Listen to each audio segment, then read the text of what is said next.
सबसे वो खास बात नजर आई फिल्म की।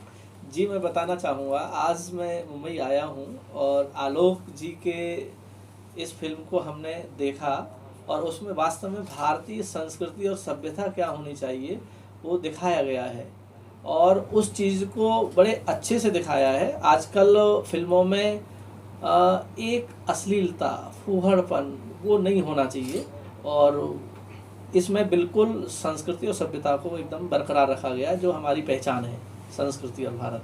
तो जैसा विषय है कि बेटी बचाओ बेटी पढ़ाओ, आजकल के दौर में आप देखते हैं लोग तुलना बहुत करते हैं समाज में। माँ बाप तुलना करते हैं अपने आस पड़ोस से या रिश्तेदारों से कि जो वो कर रहे हैं वो करे। तो वो चीज़ जो है कितना एक मानते हैं कि अव्यावहारिक चीज़ है, क्योंकि जो बच्चा होता है उसका जो पर्सनैलिटी होता है, उसका जो सोच होता है, उसी के अनुसार वो काम कर सकता है। उसके बारे में कुछ बताइए क्या जी, कहना चाहेंगे। मैं बताऊंगा। इस फिल्म में एक चीज़ और बहुत अच्छी लगी, जो कि मैं प्रायः अपने मंचों से भी और हर जगह बोलता हूँ। बेटी पढ़ाओ बेटी बचाओ, ये नारा हमारे देश का है, पहले से ही चला रहा है और प्रधानमंत्री नरेंद्र मोदी जी ने इस पर विशेष रूप से जोर दिया गया है, क्योंकि बेटी सशक्त होगी तो निश्चित रूप से उसका विकास होगा। उसको अपनी सहजता के साथ पढ़ने दीजिए, लिखने दीजिए, उसको अपना कार्य करने दीजिए। और प्रायः क्या होता है, परिवारों में हम लोग देखते हैं कि माँ बाप अपने बच्चों पर, बेटा हो या बेटी, उस पर प्रेशर डालते हैं, नहीं बेटा ये काम मत करिए, ये कार्य करिए, ये पढ़ाई करिए, वो पढ़ाई करिए, नहीं। लेकिन बच्चे को उसकी सहजता के साथ उस पर आप थोपिए मत, उसको कॉपी नहीं कराइए कि आप हमने जो किया है वही हम करें, लेकिन उसको उस जो फूल होता है ना, उसको उसकी सहजता के साथ खिलने दो, तो वो एक समाज में अच्छा संदेश देगा। तो वहाँ दिखाया गया है कि प्रेशर नहीं डाला गया है कि किसी बच्चे पर कि नहीं बेटा आपको यही करना है, उसको उसकी सहजता के साथ पढ़ने दो, जो उसका मन करे वो। फिल्म का सब्जेक्ट कितना भी अच्छा रहे, अगर अभिनेता अच्छा रहेगा तभी वो फिल्म अच्छा हो सकता है। प्रमुख अभिनेत्री आपके सामने हैं, तो उनके बारे में कैसा लगा आपको उनका acting? Sorry, stop it. She is not there in this film. हाँ, no, No, she is not there. Okay, तो you should have told me ना, नो इश्यूज। उसने admit कर दी. हाँ, तो इस फिल्म में जो अभिनय वो है कलाकारों का, उसके बारे में बताइए क्या कहना चाहेंगे। सभी कलाकारों का अच्छा अभिनय है। हमारी भारतीय संस्कृति कला के द्वारा पहचानी जाती है, कलाकारों के द्वारा पहचानी जाती है और कलाकार हमारे बहुत अच्छे थे और सभी ने अपना अभिनय बड़े अच्छे से किया और सभी बधाई के पात्र हैं। और ये भी कहना चाहूँगा कि आप धर्म से जुड़े हुए हैं, सिनेमा जगत एक अलग जगत है, धर्म जगत एक अलग जगत है, दोनों का जो देखिए, ये गलत है। सिनेमा हमारी भारतीय संस्कृति कला का ही अंग है, हाँ, अलग नहीं है, उसको अलग नहीं कह सकते। हाँ, ये है कि कुछ पश्चिमी सभ्यता के द्वारा इसमें विकृति आ गई है, उसको हम लोग दूर करेंगे, उस सभ्यता को हम दूर करेंगे। वो सभ्यता रहनी चाहिए उसमें। पश्चिमी देशों की जो गंदगी यहाँ आ गई है, उसको दूर करके अब हम अपनी भारतीय संस्कृति को दर्शाएंगे तो और अच्छा लगेगा। बेटी पढ़ाओ बेटी बचाओ, अन्य मुद्दे हैं कई। मैं आपसे चाहूँगा, अभी मतलब अभिनेत्री हैं, इस फिल्म को देखा आपने, आलोक जी का जो डायरेक्शन है, जो सब्जेक्ट है, उसके बारे में बताइए कितना ज़्यादा आपको प्रभावी लगा ये सब्जेक्ट और ये फिल्म। मेरे हिसाब से सर ने एक एक चीज़ को इतनी मतलब इस लेवल तक उस चीज़ की बेस्ट वर्जन उसकी दिखाने की कोशिश की है, चाहे वो मेन लीड हो या सबसे स्मॉल सपोर्टिंग कैरेक्टर। मुझे ऐसा लगा स्पेशली कि उन्होंने सब पे इक्वल इम्पोर्टेंस दी है। ऐसा नहीं लगा कि एक जन को कुछ कम ज़्यादा मिला हो, every single character was given equal importance. तो वो चीज़ मुझे बहुत अच्छी लगी कि एक एक जन के ऊपर उन्होंने इतना काम किया है, इतना एफर्ट डाला है। एक एक बिहाइंड द सीन्स जब उन्होंने लास्ट में शूट किया हुआ दिखाया, उसमें भी पता चल रहा है कि कितनी मेहनत और फन और हैप्पीनेस और सारे वो अच्छे वाइब्स के साथ में पूरा काम हुआ है। ये भी कहना चाहूँगा, फिल्म को माध्यम को, जो फिल्म इंडस्ट्री खास बॉलीवुड को मैंस वर्ल्ड कहा जाता है, बिना बड़े स्टार के फिल्म चलती नहीं है। आपको ऐसा लगता है कि कोई अभिनेत्री अपने बलबूते पे एक फिल्म चला सकती है, अगर विषय इस तरह का हो जिसमें औरतों की बात की जाए, उनके विषय की बात की जाए, उसके बारे में क्या कहना चाहेंगे? क्यों नहीं, ऐसा कुछ नहीं है कि कोई बड़ा नाम हो तो ही फिल्म चलेगी। मतलब हर आज कोई जो बड़ा नाम है उन्होंने कहीं ना कहीं से तो शुरुआत की थी और आज की डेट पे ऐसा कोई ज़रूरी नहीं है कि आप कोई बड़ी स्टारर फिल्म ही चला सकते हो। ऑफ कोर्स आपका कंटेंट और आपकी परफॉर्मेंस अगर अच्छी हो तो कोई भी लेवल पे ये कितनी भी पूरी दुनिया में इसकी चर्चा की जा सकती है। कुछ आपके नजर का, आप इतनी दिन से अभिनय जगत में हैं, क्या किया आपने, क्या संघर्ष रहा, क्या चुनौतियाँ रहीं, क्या प्लानिंग कर रहे हैं आगे चल, उसके बारे में थोड़ा बताइए, क्या करना चाहिए? ये मेरा 7th ईयर है इस इंडस्ट्री में। हाँ। चुनौतियाँ और संघर्ष की बातें तो मतलब बहुत लंबी चल सकती है in that case, but very soon मैं और आलोक सर एक नया प्रोजेक्ट स्टार्ट करने के लाइंस पे है। बहुत ही जल्द हम मूवी पे भी काम शुरू करने वाले हैं और एक म्यूज़िक वीडियो का भी काम हम साथ में कर रहे हैं अभी, जो बहुत जल्द आप सबको सुनने में मिलेगा। उसके अलावा इन द पास्ट मैंने कुछ शॉर्ट फिल्म्स और डिजिटल एड्स किए हैं, और उसके अलावा अभी इन दिस ईयर एंड शायद एक टीवी प्रोजेक्ट भी देखने मिले। गुरुजी आपसे जानना चाहूँगा कि आज के दौर में जिस तरह की फिल्में बन रही हैं, आप पहले के ज़माने देखते थे फिल्में जो बनती थी काफ़ी सामाजिक होती थी, परिवार बैठ के देख सकते थे, आज की फिल्मों के विषय में क्या आप कमेंट? वही मैं कहना चाहूँगा, पश्चिमी सभ्यता, जो पश्चिमी देशों के उसमें क्रियाकलाप बहुत ज़्यादा हमारी भारतीय संस्कृति की फिल्में हैं उसमें आ गई हैं। और सच बात है, आजकल फिल्म तो है ही है, कुछ ऐसे ऐड भी बीच बीच में टीवियों में आते हैं जिनको हम लोग सब परिवार देख नहीं सकते। परिवार के साथ, बेटी के साथ, बेटा के साथ, बहू के साथ, किसी के साथ नहीं देख सकते। इसीलिए उसको तो हमें देखना ही पड़ेगा, नहीं तो संस्कार बच्चों पर गलत असर जाता है उन चीज़ों का, और उसके सुधार की बहुत अति आवश्यकता है। और इसी वजह से हमारे उत्तर प्रदेश में फिल्म सिटी भी बनने जा रही है और वहाँ भी इस पर बड़े ज़ोर से कार्य चल रहा है। गुरुजी आपसे आपके बारे में जानना चाहूँगा कि धर्म से जुड़े हैं, किस तरह की बातें लोगों को आप प्रेरणा देते हैं क्या करने की, किस तरह से लोग आपसे जुड़ते हैं, क्या उनका रहता है रवैया आपसे जब जुड़ते हैं? जी मैं बताऊंगा, मैं काशी विद्वत परिषद पश्चिमी भारत का प्रभारी हूं, और काशी विद्वत परिषद सर्वोच्च संस्था है सनातन धर्म की।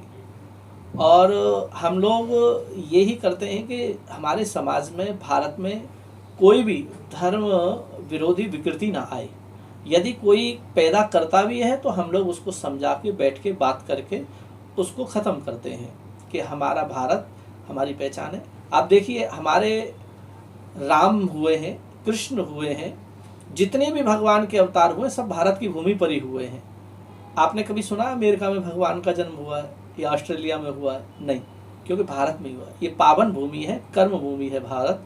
यहाँ हम कर्म के द्वारा, चाहे आप कर्म कला का कर रहे हैं, चाहे आप धर्म का कर रहे हैं, चाहे आप मीडिया बंधु हैं, मीडिया के द्वारा सभी अपना अपना कर्म कर रहे हैं, और अपने अपने कर्म में ईमानदारी के साथ अपना कर्म करेंगे तो निश्चित ही उसमें सफलता मिलेगी और पारदर्शिता भी रहती है उसमें, और उसमें आप अच्छे से ऊंचाई पर पहुंच सकते हैं।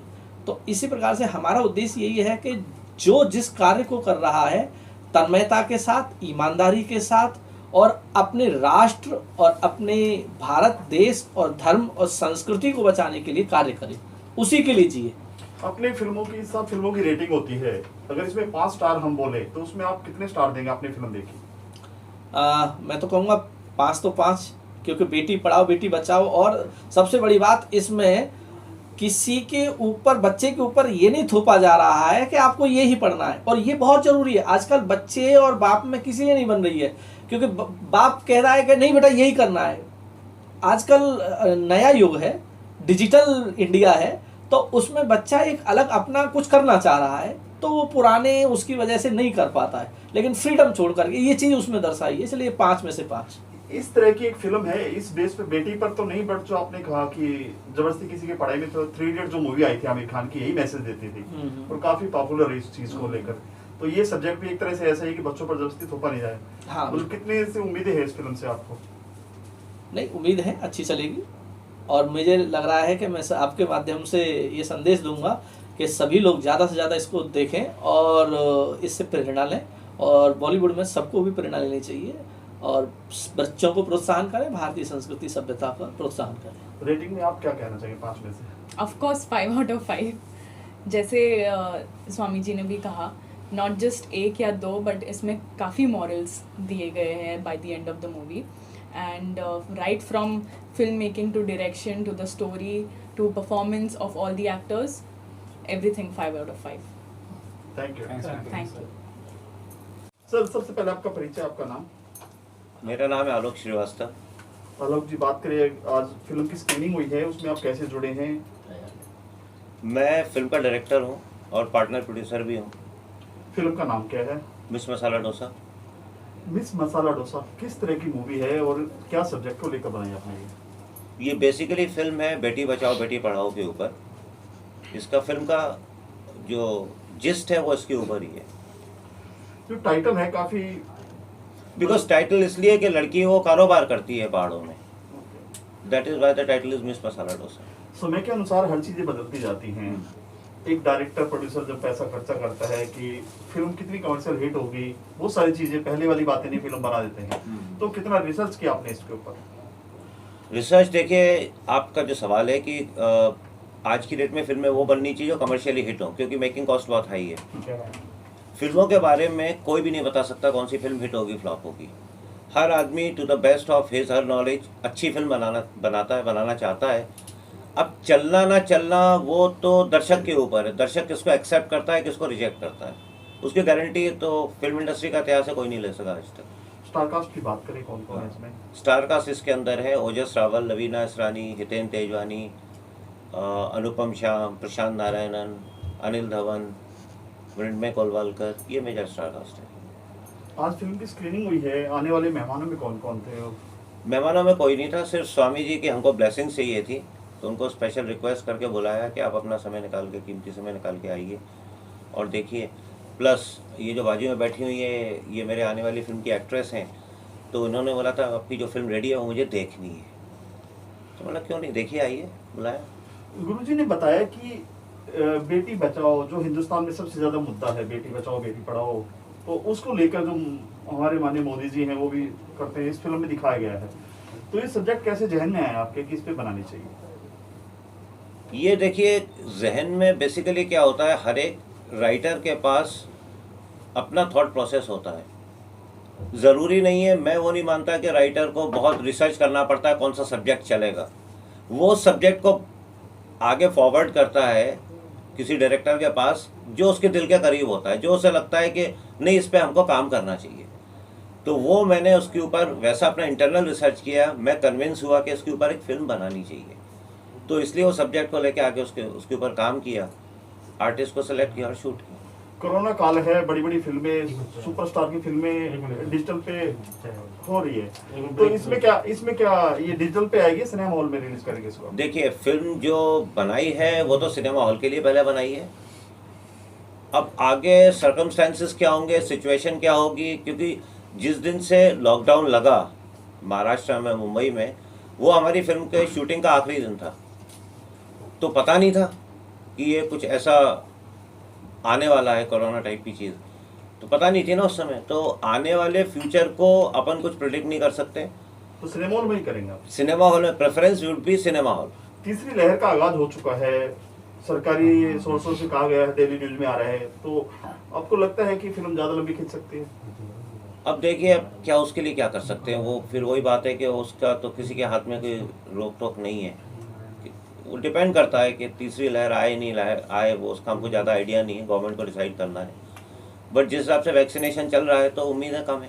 स्टोरी लाइन क्या है एक लाइन में अगर आपसे पूछा जाए as a director? Story line ये है कि एक बेसिकली ये एक प्रोफेसर और एक कॉलेज स्टूडेंट की लव स्टोरी है, बस दैट्स इट। वो लव स्टोरी और एंड में उनका क्या होता है वो तो दर्शक थिएटर में जाएगा या ओटीटी पे देखेगा तो उसे पता इससे लगेगा। पहले हमने गुरुजी से कहा 3 इडियट जो फिल्म है वो एक हाँ। मैसेज देती थे कि कहीं ना कहीं से मेल खाती है आपकी फिल्म ये? See I would say no. 3 Idiots was a different genre of a film. वो एक अलग तरह की फिल्म थी, अलग तरह की स्टार कास्ट थी। That was a male dominated film, but here in this film you will not find such a thing that the film is dominated by the main lead, main hero. The girl is got important role to play. Again, it is not dominated by the heroine, but she is equally a parallel character in the film. और क्या कहना चाहेंगे film को लेकर sir? Film को लेकर ज़्यादा नहीं बोलूँगा, ज़्यादा मैं बोलना चाहता हूँ स्वामी जी को लेके कि बहुत ये हमारा भाग्य है, नसीब है कि आज देखिए ऑफिस में भी इनका आना हो गया, क्योंकि ये लाइन तो आपको मालूम है फिल्म इंडस्ट्री क्या है कि ये तो बहुत इट्स अ गैम्बल। आप दूसरे को भी बुला सकते थे, किसी स्टार को बुला सकते थे, गुरुजी को बुलाने का खास नहीं, मकसद? स्टार हमारे किसी काम के नहीं है ना। नहीं, गुरुजी को बुलाने का मकसद ये है, देखिए क्या होता है, जब भी मैं पहली बार स्वामी जी को मिला, जैसे मैं मिला उस समय इस फिल्म की कोई प्लानिंग नहीं थी। मैं मिला, एक्चुअली मैं जा रहा था लोकेशन देखने के लिए, लेकिन मेरा आगे कोई प्रोड्यूसर नहीं था, पर मैं अपना टाइम था तो मैं जा रहा था, लोकेशन देख रहा था।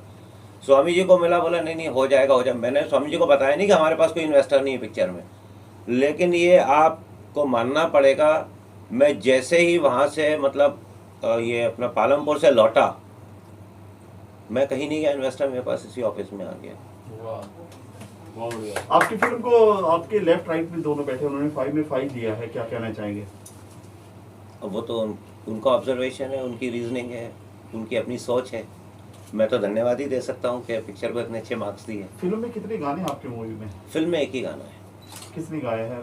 ये गाना गाया शबाब साबरी ने, और एक टाइटल ट्रैक है बप्पी दा ने गाया है। तो गाना के साथ सोफी रोमांटिक क्या है इसमें? गाना सो रोमांटिक सॉन्ग। रोमांटिक एक ही गाना रखने का मकसद, फिल्म में 3-4 गाने होते हैं? ज़रूरी नहीं लगा, बिकॉज हम क्या एक स्टोरी की बात कर रहे हैं, तो स्टोरी कहीं भी बीच में रुकनी नहीं चाहिए। फिल्म में शुरू से ही दूसरा कोई गाना नहीं था, ऐसा नहीं था कि गाना शूट करके काटा हुआ है, जमा नहीं, वैसा नहीं था। आजकल वैसा कर भी नहीं सकते, cost of production is so high के। हो गया। पूछो अभी। आलोक जी, आपने आफ्ताब बिपाशा को लेकर ये फिल्म की थी, क्या कहना चाहेंगे, स्टार्स वैल्यू आप कितना मानते हैं आज के दौर में ज़रूरी है? क्योंकि आप जो एक्सपेरिमेंट कर रहे हैं इसमें भी कई नामी ग्रामी चेहरे हैं, लेकिन कोई स्टार वैल्यू मतलब बड़ा फिल्म स्टार नहीं है। अब देखिए, स्टार्स का तो ऐसा है, स्टार्स हर फ्राइडे को आते जाते हैं, ये कोई भी गारंटी नहीं ले सकता कि ये आप मुझे एक पर्टिकुलर स्टार बताइए जो ये बोले इसकी फिल्म 100% हिट होगी, ऐसा एक भी नहीं है। नहीं, तो कहने का मतलब मेरा ये है कि आज के दौर में लोगों की मेंटलिटी बदली है, एंटरटेनमेंट को देखने का नजरिया बदला है, वो स्टार्स वैल्यू की वैल्यू नहीं करते हैं, कंटेंट की वैल्यू करते हैं, क्या है basically I am not saying कि स्टार्स की फिल्में नहीं चलती हैं, ऐसा मैं कतई नहीं बोल रहा हूँ, स्टार्स की फिल्में भी चलती हैं, पर स्टार्स का होना और फिल्म का चलना, इसको आप कंबाइन नहीं कर सकते, इसको कंबाइन नहीं किया जा सकता। हर फिल्म की अपनी डेस्टिनी है। कितनी इतिहास में ऐसी फिल्में हैं जो लग रहा था कोई नहीं देखेगा, वो सुपरहिट हुई हैं। Thank you sir. Thank you sir चाय का हाँ, चाय